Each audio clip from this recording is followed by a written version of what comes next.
रात के 4 बजे हैं, तुम्हारा मोबाइल पर एक फोन बजता है, सिर्फ एक बार। कोई नाम स्क्रीन पर नहीं आता। फिर तुम अपने बिस्तर से उठते हो, फोन उठाते नहीं, बस देखते हो एक नंबर, कोई मैसेज नहीं, सिर्फ एक कोड, और तुम जानते हो अगले 24 घंटे तुम्हारी अपनी जिंदगी नहीं रहेंगे। क्या आपको पता है इस देश में हजारों लोग हर रात ऐसे ही एक फोन कॉल का इंतजार करते हैं? लोग जिनका नाम आप कभी नहीं जानेंगे, लोग जिनकी मौत पर भी कोई अखबार नहीं छपेगा। ये कहानी है एक रॉ एजेंट के 24 घंटों की शुरुआत, जो कभी शुरुआत नहीं लगती। ज्यादातर लोग सोचते हैं जासूसी की दुनिया जेम्स बॉन्ड जैसी होती है, गाड़ियां उड़ती होंगी, गोलियां चलती होंगी, हीरो हर बार जीतता होगा। पर ये गलत है। असली एजेंट भीड़ में गुम एक चेहरा होता है, इतना सामान्य कि आप उसे 2 बार देखकर भी पहचान नहीं पाएंगे। 1968 में एक जंग हारने के बाद भारत ने एक फैसला लिया, अब सिर्फ रिएक्ट नहीं करेंगे, अब पहले से जानेंगे। और इसी फैसले से जन्म हुआ research and analysis wing raw. पहले चीफ बने रामेश्वर नाथ का। उन्होंने कोई फौज नहीं बनाई, उन्होंने कुछ और ही बनाया जो आने वाले समय में भारत की सीक्रेट सर्विसेज में सबसे ज्यादा अहम भूमिका निभाने वाले थे। एक ऐसा नेटवर्क जो कभी दिखता नहीं पर कभी सोता भी नहीं। और यहीं छुपा है इस पूरी दुनिया का सबसे बड़ा राज। जो एजेंसी जितनी कामयाब होती है, दुनिया को उसके बारे में उतना ही कम पता चलता है। वो चेहरा जो हर जगह फिट हो जाता है। एक एजेंट की सबसे बड़ी ताकत क्या होती है? बंदूक, गाड़ी, गैजेट नहीं। उसकी सबसे बड़ी ताकत है किसी भी माहौल में घुल मिल जाना। मजदूरों के बीच बैठे तो मजदूर लगे, अगर वैज्ञानिकों के बीच बैठे तो लगे जैसे वो भी उसी दुनिया का हिस्सा है। किसी पार्टी में हो तो सबसे सामान्य इंसान वही होगा, क्योंकि नियम सीधा है, अगर तुम अलग दिखे तो तुम पहचाने जाएंगे। और एक एजेंट के लिए पहचाना जाना पहली और आखिरी गलती होती है। आज वो आदमी एक ऑफिस जाएगा, 9 घंटे काम करेगा, एक सामान्य जिंदगी जिएगा, और उसका परिवार, उसकी बीवी, उसके बच्चे, उन्हें सिर्फ इतना पता है पापा सरकारी दफ्तर में काम करते हैं। पूरा सच वो कभी नहीं जानेंगे।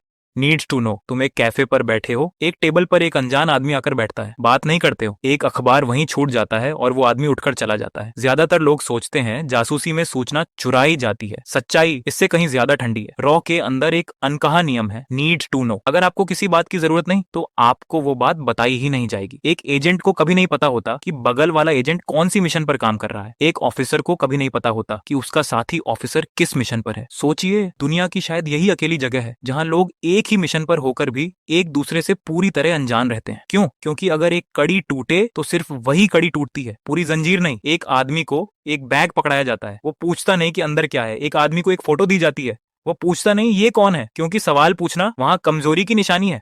भरोसे की सबसे खतरनाक इमारत, दोपहर का वक्त, एक मुलाकात जो मुलाकात लगती ही नहीं। असली खुफिया काम चोरी नहीं है, असली खुफिया काम है किसी इंसान को इतना भरोसा दिलाना कि वो अपने ही देश के खिलाफ बोलने को तैयार हो जाए। ये हफ्तों का खेल नहीं, ये सालों की मेहनत है। और यही इतिहास का सबसे दर्दनाक नाम आता है, रविंद्र कौशिक। एक आदमी जो पाकिस्तानी फौज में मेजर बना, सिर्फ भारत के लिए जानकारी भेजने के लिए, सालों तक बिना पकड़े गए, बिना शक पैदा किए। और फिर 1983 में एक चूक, एक कड़ी टूटी, उसकी पहचान सामने आ गई। बाकी जिंदगी पाकिस्तान की जेल में, मौत 2001 में एक जेल की कोठरी में। और सबसे भयानक सच, जब वो पकड़ा गया, उसका अपना देश भी उसे अपना मानने से मुकर गया। क्योंकि यही नियम है हर एजेंसी का, हर देश का। जब तक आप कामयाब हैं, आप हीरो हैं। जिस दिन आप पकड़े जाते हैं, आप कभी अस्तित्व में थे ही नहीं। और अब वो सवाल जो कभी नहीं पूछा जाता, एक पैकेट, एक पता, एक चेहरा, सिर्फ एक फोटो में, कोई हथियार नहीं, कोई बैकअप नहीं। एक आदमी वहां जाता है, पैकेट देता है, वापस आ जाता है। उसे कभी नहीं पता चलता उस पैकेट के अंदर क्या था। और यहीं छुपा है असली डर, इस काम का नहीं बल्कि इस सोच का। क्या आपने कभी किसी ऐसे काम में हाथ बटाया है जिसका अंजाम आपको कभी पता ही नहीं चलेगा? एक फिल्म में एक सीन होता है, एक एजेंट पार्सल डिलीवर करती है, और फिर अगले दिन टीवी पर खबर आती है कि एक धमाका हुआ। वो समझ जाती है वो पार्सल वही वजह थी। असली जिंदगी में ज्यादातर एजेंट्स को ये जुड़ाव कभी मिलता ही नहीं। वो बस काम करते रहते हैं, बिना जाने बिना पूछे। क्योंकि नीड टू नो सिर्फ एक नियम नहीं है, ये बचने का इकलौता तरीका है।